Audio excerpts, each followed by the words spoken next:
Welcome to STROK'D, the art of mental stimulation, where we touch subjects at depths that most people aren't willing to go. We keep it really raw, honest, transparent.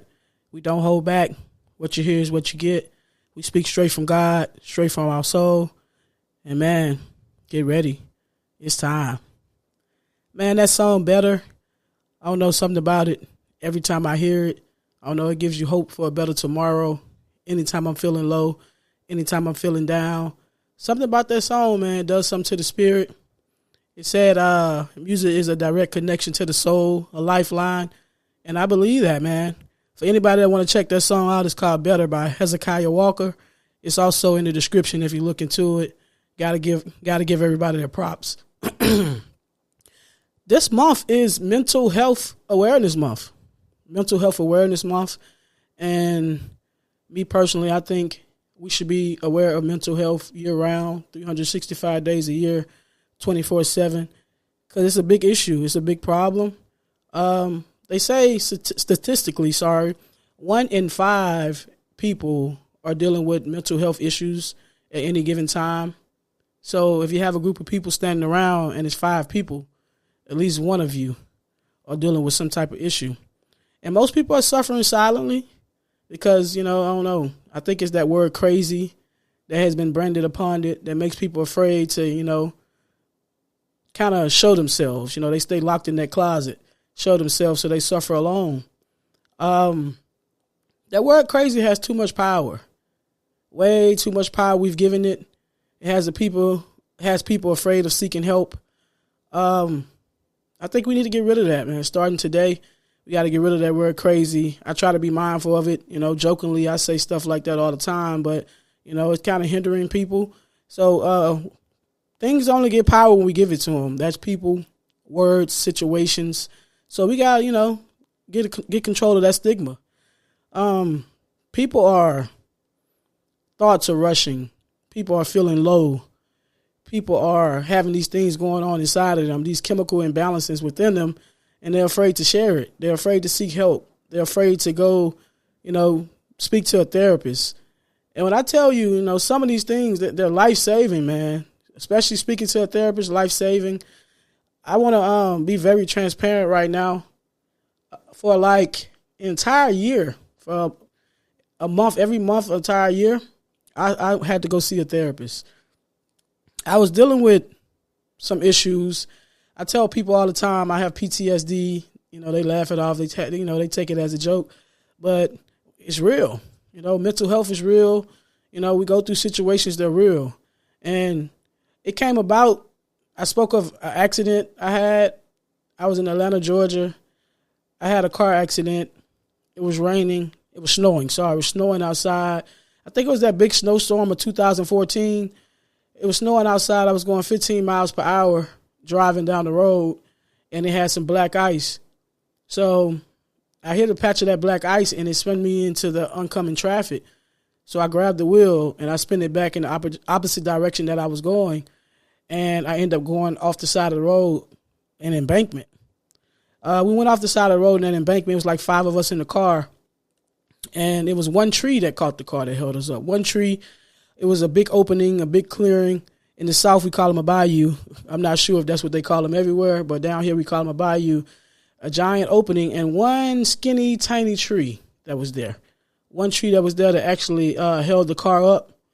And all I can remember is when I was going over the side of the embankment, the one thing I shouted out was, "God, I don't want to die." And it was like this brief moment. It was like a split second where in my mind I felt like it was over because we was going over the side. And when I came to, we were lodged onto that tree, that one skinny tree. Mind you, we went down forward, but the back of the car was on the tree, and we was kind of lodged up at an angle. The back window was shattered out. The glass was gone. The thing that got me is the car was going down forward, but it ended backwards because I believe if the car had landed forward in the direction that we were going, I would be dead because I didn't have on a seatbelt. So me shouting out to God, I really feel like that saved my life, but it did change my life. That's the day that death became real to me. Before that, I was living life freely, the mind of a child. I was a little younger. So, it was just happy-go-lucky, nothing mattered. You know, you hear about death, you see death, but that day it became real to me. And that day is when the issue came about with the PTSD. When I would drive on interstates, I would drive on roads, I would drive on highways, you know, my heart would start beating fast.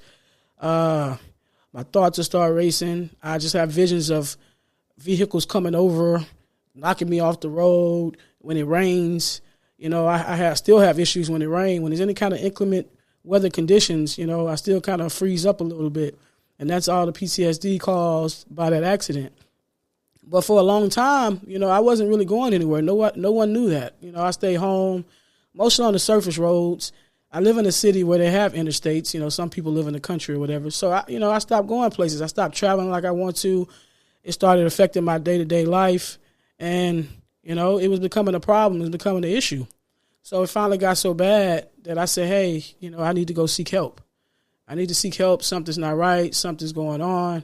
So I actually went to go see a therapist, and I spoke with her. And I actually, you know, just getting it out, just saying it to someone. You know, a lot of people are afraid of things. A lot of people are afraid of, I don't want to be on medicine, and I don't want to be considered crazy. But it's a lot of different methods to help you out. But just sitting there speaking with her, you know, I must have covered my entire life in 30 minutes, just like I was dying for somebody to talk to. And sometimes just getting it off your chest is, you know, it's all help enough. But at the end of the day, we just got to seek help because these things are real. You know, I developed anxiety because of it. I think danatophobia, we spoke about it before, as death anxiety. And that's what I was dealing with, you know. At any moment, you know, I became afraid in the world, like thinking something can happen to me at any moment because I didn't have any control over it. So when we have these things that we're going through, we can't, you know, just suffer alone. We can't suffer in silence. You have to do something about it because just like with physical health, if you stub your toe, you break your leg, or you're diagnosed with cancer, you go get help. But when it comes to something mental, you try to do it alone, and that's not always the case, you know. Sometimes you can. Sometimes prayer help. Sometimes just only meditation help. But sometimes it takes a little bit more than that, you know. So I went to see her. We spoke. We talked. You know, I was getting better. She actually asked me to, she gave me some homework just so people can have a dive inside of what therapy is like because, you know, some people haven't went. Some people are afraid to go. She gave me some homework because I speak about God a lot. You know, I'm really into the Bible. And she said, hey, next time you come back here, she was like, I want you to look in that Bible and find some scriptures that can help you with your anxiety and all the things you're going through. See if it has some biblical scriptures about it. So the next time I saw her, I came back. And I actually had the scriptures, and she was surprised. She was like, you actually did it? And I was like, yeah, you know, I came here for help, you know, I really, you know, want to get help. But she was surprised because everybody doesn't always do the things they need to do. So I came there and I read the Bible scriptures, and it gave me some comfort to help me out, you know, even when we don't have any control, you know, God has control or whatever. You know, we can't control life or death. You know, that's all in God's hand. And then on top of that, I was seeing her because, like, not long after that, my father had a heart attack. And he was like Superman to me. You know, he is Superman to me because he's still alive. But, you know, it was a life-threatening situation. It scared me because my father, he always worked out. You know, he was always like a strong man. You know, he's the rock of the family or whatever. So that kind of scared me. His heart went out. So I'm like, if his heart went out, you know, he works out all the time. Maybe mine can too. So it's like, when you get in those spaces, you grasp on to anything negative, and that's the space I was in. So people didn't know. For a while, I wasn't sleeping well. I had insomnia. In my mind, I'm thinking like my heart is about to go out. You know, my heart's going to go out. I'm a pass away in my sleep. So I found myself jumping up out of my sleep, almost like I'm reviving myself, like trying to control the beat of my heart. So it got really bad. So on top of the PTSD situation, and then the situation when my father hit me too. So I was really at a low. And when I went to her, the situation we talked about with my father was, she was like, tell me about your father. And I was like, well, man, he worked out, you know. He lived life great. He's strong. He's always going. He's always on the go. And she was like, well, what did he eat? I was like, I don't know. You know, he's from Mississippi, a country man, eat, you know, country food, cornbread, red beans and rice, you know, some of the heavy stuff. And she was like, well, how do you eat?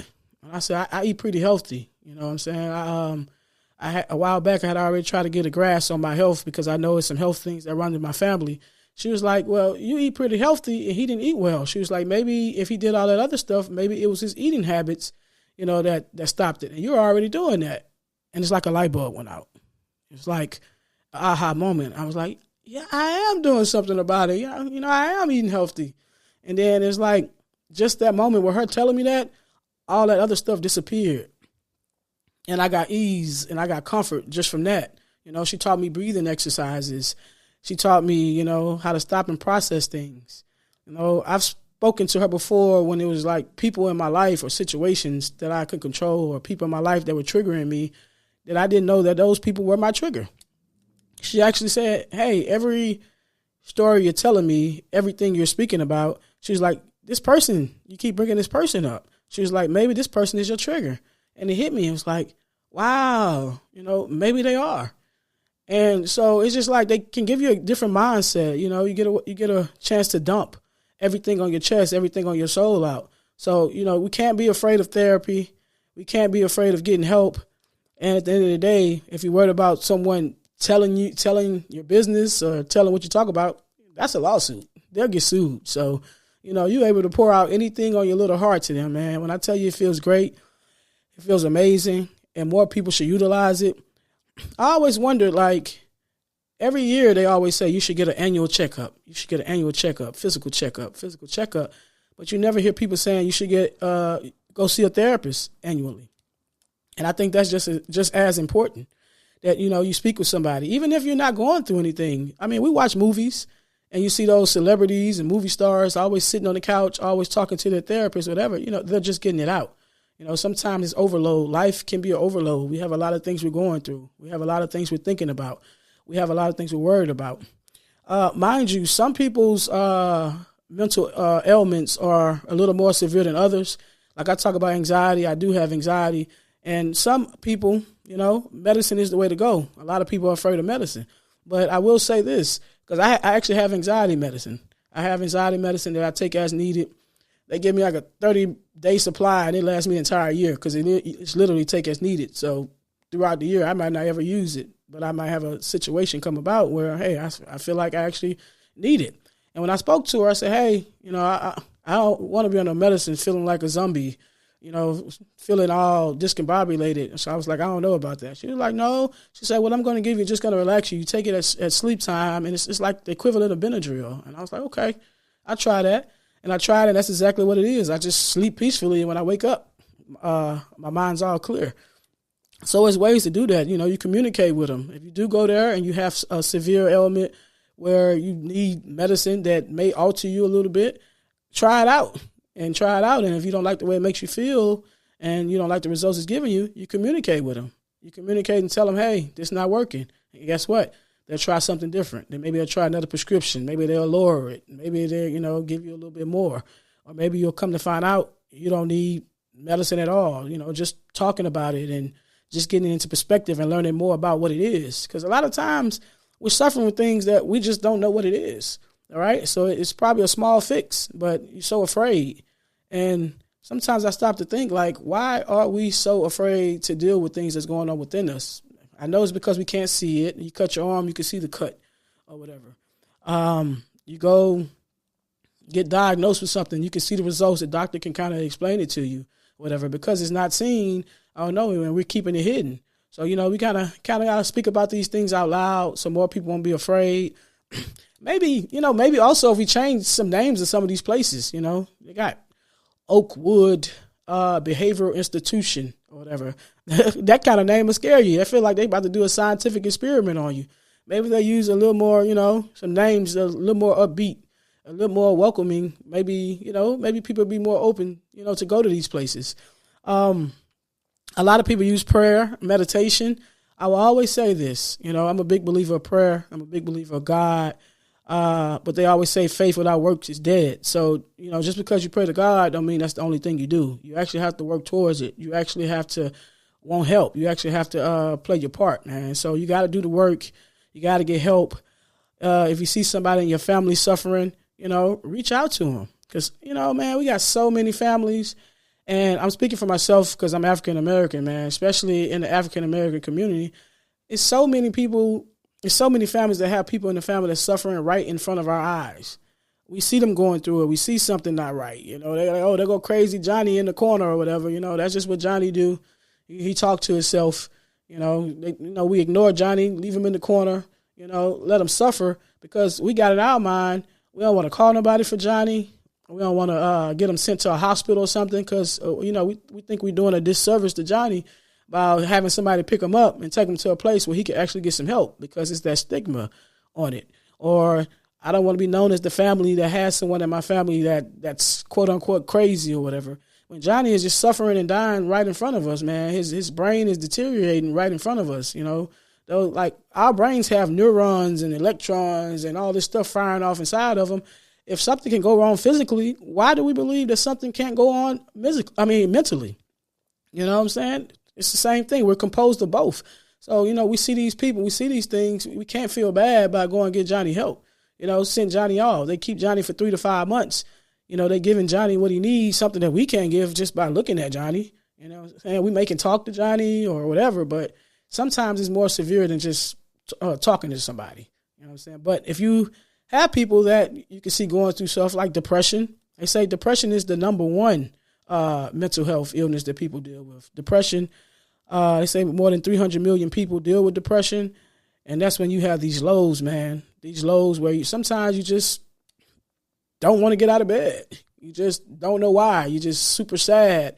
And you don't know the reason why you're super sad. And a lot of people are dealing with this and they're not saying anything. They're just looking at it as just, you know, I'm just sad. But deep down inside, we all know when something's wrong. We know when it's too much and it's out of control and it's too much to bear. So we kind of got a grip on this. We kind of got to get a handle on it. And we got to do a little bit more about it, man. We got to save ourselves. You know, stress, all that can play a part in depression. You know, when you around people that's stressing you all the time, triggering you all the time, that can play a part in it, man. You're around negative people, negative situations. I mean, it's killing you slowly. It's a lot of people who've died just from stressing out. Like I've had people who had family members die and they couldn't get over it and they were grieving so much and they had so much going on that they became severely depressed. So, it's, you know, we deal with a lot of things in this everyday life.